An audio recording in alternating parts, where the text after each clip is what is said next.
Donc on parle d'enseignants, de directeurs. Comment on appelle ça la fouille? D'accord, on va.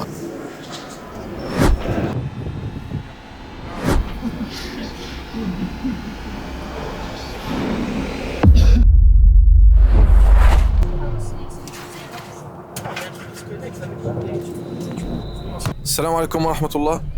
Donc le soleil se lève bientôt, déjà 7 heures. Donc on est sur la route direction Ottawa avec plusieurs caravanes venues de West Island, Laval, Saliona pour la première journée d'audience concernant la loi 21. Donc direction la Cour suprême, on veut au courant bientôt. Attends. Juste avant de continuer, faut que je vous explique un truc. Là, c'est nous. Et là-bas, c'est Ottawa. Mais là la question c'est, qu'est-ce qu'on fait là-bas? Patiente un peu, je t'explique tout. Juin 2019, le gouvernement Legault adopte la loi 21. Elle interdit à certains employés de l'État de porter des signes religieux au travail. Hijab, turban, kippa, peu importe. On parle d'enseignants, de directeurs, d'écoles, de policiers, de procureurs, de certains juges.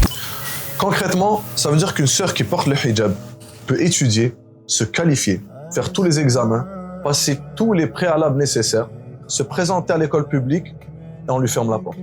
Pas à cause de ses compétences, pas à cause d'un dossier criminel, pas à cause de ce qu'elle a dans la tête, mais à cause de ce qu'elle a sur la tête. Il y a une clause grand-père dans la loi.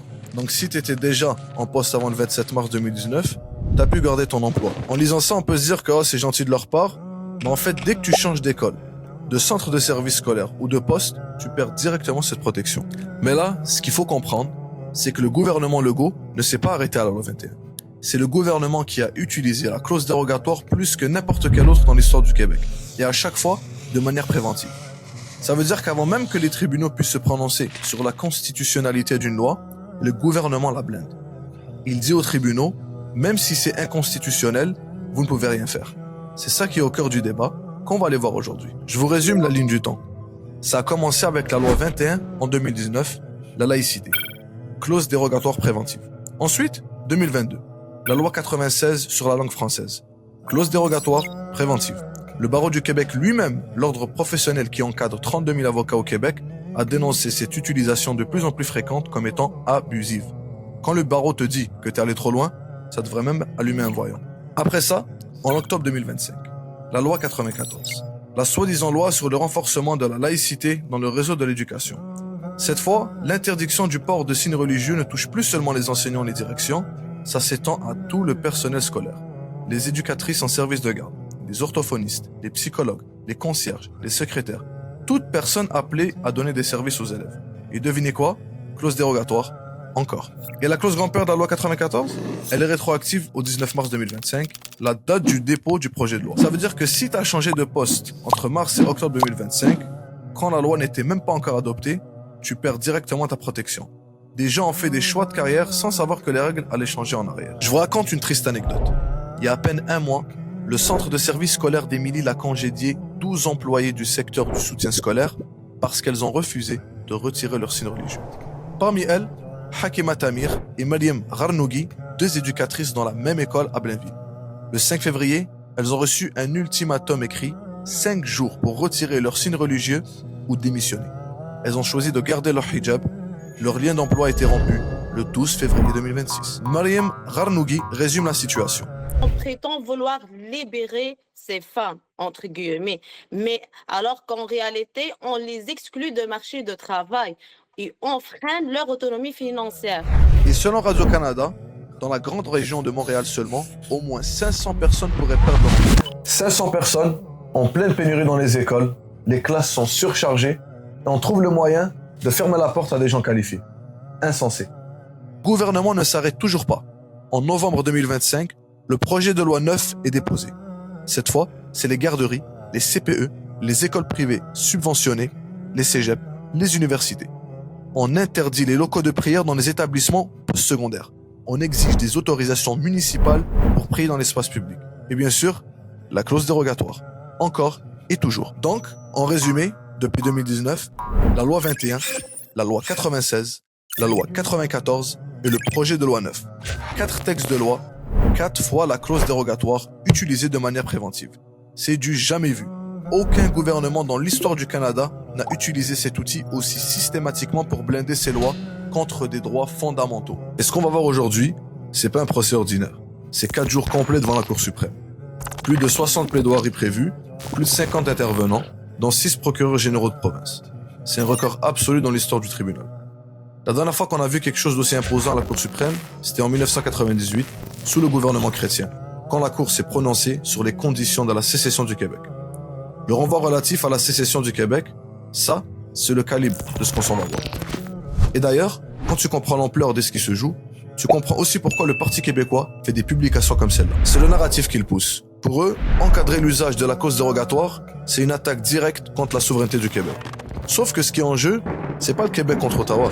C'est la question de savoir si un gouvernement, n'importe quel gouvernement, au Québec ou ailleurs au Canada, peut utiliser un outil constitutionnel pour faire disparaître des droits fondamentaux, de manière préventive, sans que les tribunaux, ni les citoyens, puissent rien y faire. Il y a aussi toute l'histoire des commissions scolaires anglophones. Au départ, la commission scolaire English Montréal avait eu une exemption. Un juge de la Cour supérieure avait estimé que leurs droits en tant que minorité linguistique méritaient une protection particulière en vertu de l'article 23 de la Charte. Mais en 2024, la Cour d'appel du Québec a renversé cette décision. Donc ils ont monté jusqu'à la Cour suprême et c'est une des raisons pour lesquelles on est tous là aujourd'hui. Les juges ont des grosses questions devant eux. Est-ce qu'il existe des vraies limites à la clause dérogatoire ou est-ce qu'un gouvernement a le pouvoir absolu de restreindre les droits? Est-ce que les tribunaux peuvent encore jouer un rôle, même juste pour déclarer qu'une loi est inconstitutionnelle? Quel garde-fou il reste quand un gouvernement décide de passer outre la charte? Cette décision-là va définir la force de nos droits dans ce pays pour des générations. Et c'est pas juste pour les musulmans, parce que c'est la clause dérogatoire, une fois qu'on la laisse passer sans limite, n'importe quel gouvernement peut l'utiliser. Pour n'importe quelle raison et contre n'importe qui. C'est pas un débat abstrait. Ce sont des vraies personnes, des vraies vocations, de vraies vies.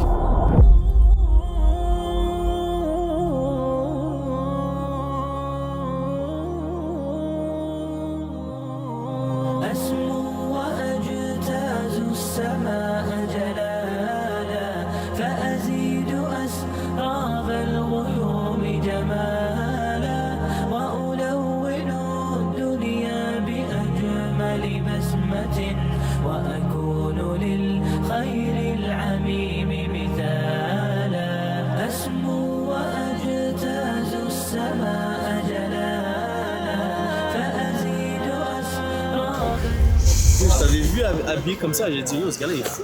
Bon, je savais pas, moi, quand on allait rester dehors, je savais même pas que c'était une manif, frère. Il me l'a dit dernière minute. Yeah, ah, parce que t'es gêné. Avec Deli Hagda. Hein? Ah non, et nous on veut des gens qui veulent pas. Lui, on va mettre lui. On va laisser. T'inquiète.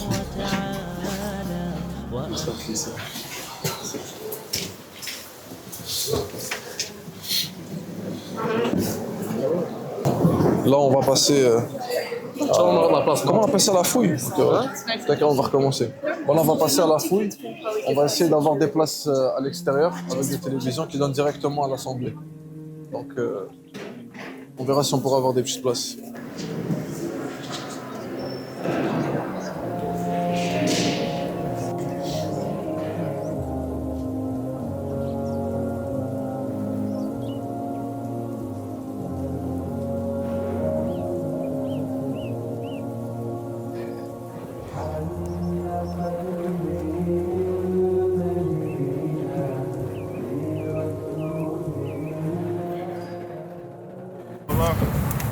Maintenant, c'est vraiment dans la main d'Allah subhanahu wa des doigts. Et on continue à montrer notre sport. On va l'avant tout le monde. Merci beaucoup pour votre présence.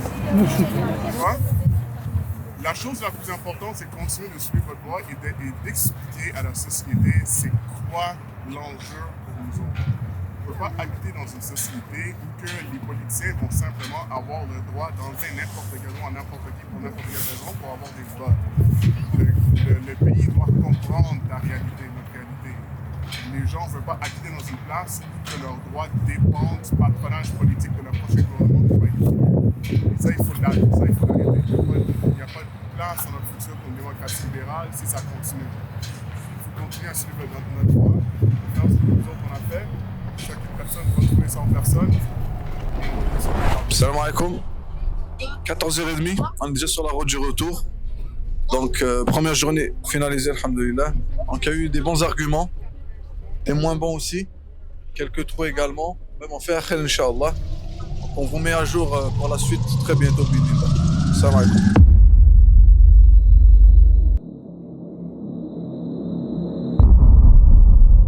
Bon, les audiences sont terminées, 4 jours, c'était intense. Quelques points qui m'ont marqué. D'abord, les chiffres confirmés. 61 parties entendues en total, un record absolu dans l'histoire de la Cour suprême. 7 juges sur 9 qui siégeaient. Le juge en chef, Richard Wagner, a clôturé en disant que la Cour est consciente de la portée des questions soulevées, tant pour l'ordre juridique que pour la société. C'est pas rien comme déclaration. Côté argument, ceux qui contestent la loi 21 ont avancé plusieurs angles. Certains ont plaidé que la clause dérogatoire ne peut pas être utilisée de manière préventive, que le gouvernement doit au moins laisser les tribunaux analyser la loi avant de la blinder. D'autres ont dit que la loi 21 relève en fait de la compétence fédérale, parce qu'elle touche à la morale et à la religion. Et d'autres encore ont invoqué ce qu'on appelle la structure de base de la Constitution. L'idée que certains principes fondamentaux ne peuvent pas être contournés, même avec la clause dérogatoire. Un des avocats avait dit quelque chose qui m'avait frappé. Il a dit que si la Cour n'impose aucune limite, ce qui se passe actuellement aux États-Unis pourrait se passer ici de manière parfaitement constitutionnelle. Donc un mini-Trump pourrait avoir le champ complètement libre. Pensez-y. De l'autre côté, le gouvernement du Québec a plaidé que les tribunaux n'ont aucun rôle à jouer. Pour eux, la clause dérogatoire, c'est un outil démocratique que l'Assemblée nationale peut utiliser comme elle veut. Point final. Pas de compte à rendre aux juges. Les provinces étaient divisées. L'Alberta et la Saskatchewan appuient Québec. Elles veulent garder ce pouvoir-là intouché. La Colombie-Britannique était plus nuancée. Et le gouvernement fédéral a plaidé clairement que les tribunaux doivent garder un rôle de contrôle, surtout quand la clause est utilisée de manière préventive. L'avocat du fédéral a posé la question. Est-ce que les provinces prétendent qu'elles pourraient adopter des lois qui rétabliraient l'esclavage, la torture, l'exécution arbitraire? C'est brutal comme question, mais c'est exactement le fond du débat. Il y a eu un moment particulièrement puissant. Une avocate intervenante a commencé ses représentations en expliquant que sa collègue, celle qui devait plaider, ne pouvait pas le faire elle-même, parce qu'elle porte le hijab. Et qu'au Québec, en 2026, ça veut dire qu'on peut lui fermer la porte en plein milieu d'une audience sur les droits fondamentaux.